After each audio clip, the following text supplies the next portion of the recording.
घूमने का बहुत जोर से मन कर रहा था, तो सोचा क्यों ना अपने छोटे भ्राताश्री के घर ही पहुंच जाए जो था बैंगलोर में। फाइनल डे जब आया तो हमने करी एक कैब बुक और पहुंच गए सीधे एयरपोर्ट। वहां पे खींची एक सेल्फी और चल दी अपने एरोप्लेन के पास। दोस्तों ये जो सफर था मेरा पहला सफर था एरोप्लेन से, और जो मैंने एरोप्लेन देखे वहाँ के काफ़ी गजब के लग रहे थे। पहली बार बैठने का डर तो अलग ही था, लेकिन ये डर थोड़ी थोड़ी देर में दूर होता गया। लग रहा था बस जैसे बस में ही बैठे हैं। और ये सोचते ही जैसे ही प्लेन उड़ा तो बस वीडियो रिकॉर्ड करना हमने चालू किया और ये देखा कि बादल क्या गजब के दिख रहे हैं। इतने सुंदर बादल मैंने आज तक नहीं देखे थे। सुंदर सा व्यू आया और हम बस एरोप्लेन से बाहर जैसे ही उतरे तो बस एक बात निकली और सीधे भाई को कॉल लगाया कि भाई क्या मौसम है यार। उसके बाद यार हमारा जो टास्क था भाई साहब पापा को ढूंढना था, और पापा की फ्लाइट आधे घंटे बाद लैंड होने वाली थी, लेकिन पापा मिल नहीं रहे थे। इसके बाद बड़ा कांटेक्ट करने पर पता चला कि भाई साहब पापा तो दूसरे टर्मिनल में हैं और मैं खड़ा था किसी और टर्मिनल में। तो अब हमने फटाफट से एयरपोर्ट का छोटा सा दौरा किया और घूमते घूमते कुछ इतनी अच्छी अच्छी जगह दिख रही थी कि आपको क्या ही बताएं। तो अब आगे बढ़े तो हमने देखा कि बहुत से अच्छे अच्छे कैफ़ेज़ है। कैफ़ेज़ के साथ साथ इतनी रौनक थी वहाँ पे, इतनी ब्यूटीफुल ग्रीनरी थी, इसको देख के मन कर रहा था कि कुछ खा लिया जाए। लेकिन घर पर बना खाना हमारा वेट कर रहा था, तो हमने ज़्यादा समय वहाँ व्यतीत नहीं किया और चल दिया पापा को ढूंढने। पापा का ढूंढने का टास्क अब स्टार्ट हो चुका था। उनको फ़ोन लगाया तो वो दूसरे टर्मिनल पर थे। सोचा ये जा रहा था कि दूसरे टर्मिनल जाए कैसे। बड़ी मशक्क़त के बाद किसी ने बताया कि यहाँ से शटल लीजिए, शटल आपको इस टर्मिनल से दूसरे टर्मिनल पर पहुँचा देगी। दूसरे टर्मिनल पर हम जैसे ही पहुंचे, दूसरे टर्मिनल का व्यू भी बड़ा अच्छा लग रहा था। थोड़ा सा वहाँ पे वीडियो रिकॉर्डिंग करी और जैसे ही हम सामने पहुंचे तो सामने खड़े थे पापा। पापा के साथ एक हाथ सेल्फी ली और हम चल दिए अपने भाई के घर पर। भाई के घर पहुंच के सुबह हुई हमारी कड़क चाय के साथ, जो कि भाभी जी ने बिल्कुल नहीं बनाई थी। पीने के बाद लगा कि थोड़ा भाईचारा दिखाया जाए, तो पहुंच गए हम जिम। बिकॉज दोस्तों जिम नहीं छूटना चाहिए, भले थोड़ा घर वालों से डांट खानी पड़े। फिर सोचा डांट खा ही ली है तो थोड़ा टेबल टेनिस ही क्यों ना खेल लिया जाए, जिसमें शर्त ये रखी गई कि जो सीरीज हारेगा वो पूरे दिन का कैप फेयर देगा।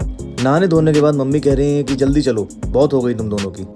और यहाँ से हम लोग जाने वाले हैं लाल बाग, और लाल बाग में है बोटैनिकल गार्डन। मैं नहीं हूँ, लेट्स सी कैसा होने वाला है बैंगलोर का पहला एक्सपीरियंस। और फिर वहाँ पहुँच के हमने किया। दोस्तों सामने है मानसिक प्रकाश की, जो कि एक बहुत बड़े ब्लॉगर है।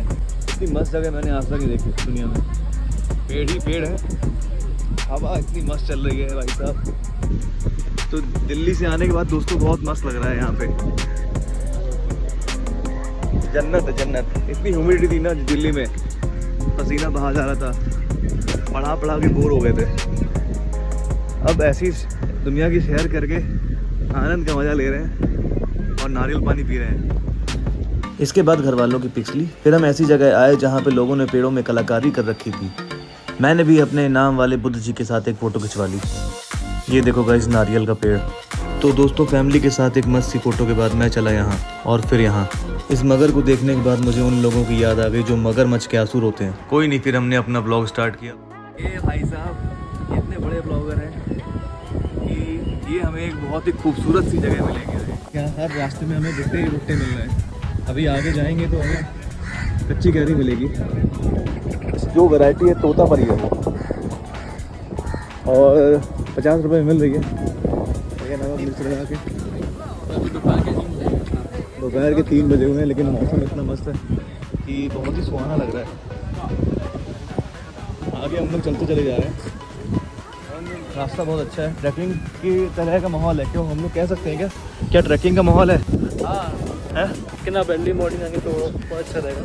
अच्छा, इनका कहना है कि जैसे ये बैंगलोर के निवासी हैं, तो इनका कहना है कि भाई अगर आप अर्ली मॉर्निंग आएंगे तो बहुत ही अच्छा रहेगा।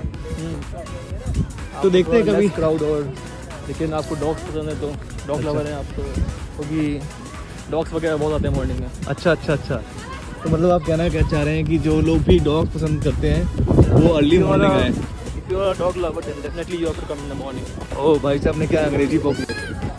सही है भाई, सही है। बैंगलोर में रहने के अलग ही मजे हैं। दोस्तों आज हम लोग आए हैं कला है, जो कि इंडिया का बहुत ही पुराना रेस्टोरेंट है 1943 का।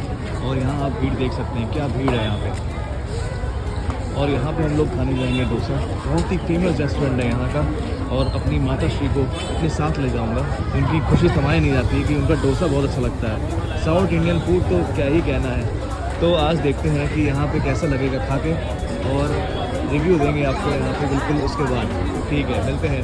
मैं अपने भ्राता श्री पाप सिंह के साथ आया हूँ और यहाँ उनकी खुशी नहीं समाई जा रही है। मम्मी तो बिल्कुल कह रही है कि डोसा खा के जाऊँगी। तो ये यहाँ बैंगलोर के निवासी हैं, बड़ा।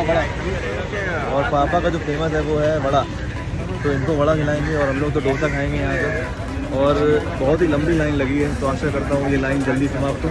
अब यहाँ पे जब लाइन लगी हुई है तो हम लोग सोच रहे हैं कि आगे ही चलते हैं थोड़ा सा और आगे का मार्केट अच्छा आगे है। की मार्केट देखते हैं, क्योंकि इनका रिव्यू है कि थोड़ा सा मार्केट भी घूम ही लिया जाए, क्योंकि टाइम तो लगना ही लगना है, तो क्यों ना थोड़ा सा मार्केट ही घूम लिया जाए।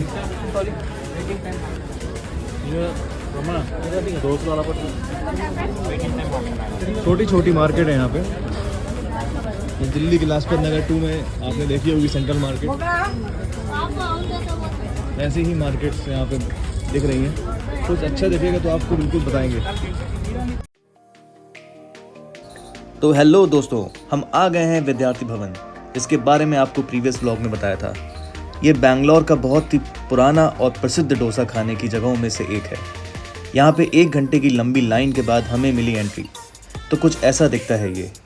अभी थोड़ी देर में एक भाई आएगा और उसको देख के आपको लगेगा कि ये सेंटर ऑफ मास पूरा बैलेंस कर चुका है। ये हैं यहाँ के रेट्स, जो कि हमें काफ़ी किफ़ायती लगे। तो हमने यहाँ पे ऑर्डर किया वड़ा, केसरी भात और मसाला डोसे। ये कुछ इस स्टाइल में आता है। देखने में तो ये काफ़ी इंटरेस्टिंग लग रहा था, पर आप ये मत सोचिएगा कि ये खाने में भी उतना ही होगा, क्योंकि इसमें डोसा कम और तेल ज़्यादा था। बैंगलोर में सब कुछ घूमने के बाद हम आए विधान सौदा की तरफ। इतनी बड़ी बिल्डिंग कि हम छोटे लगने लगे और मोबाइल कैमरा भी डर गया। यहाँ आते ही सबका मूड ऐसा हो गया, सीरियस रहो, इतिहास देख रहे हो। लेकिन मम्मी की स्माइल इज इक्वल टू पूरे ब्लॉग की जान। तो नेक्स्ट डेस्टिनेशन थी इस्कॉन टेम्पल, जहाँ पर शोर के बीच भी मन को सुकून मिल जाता है।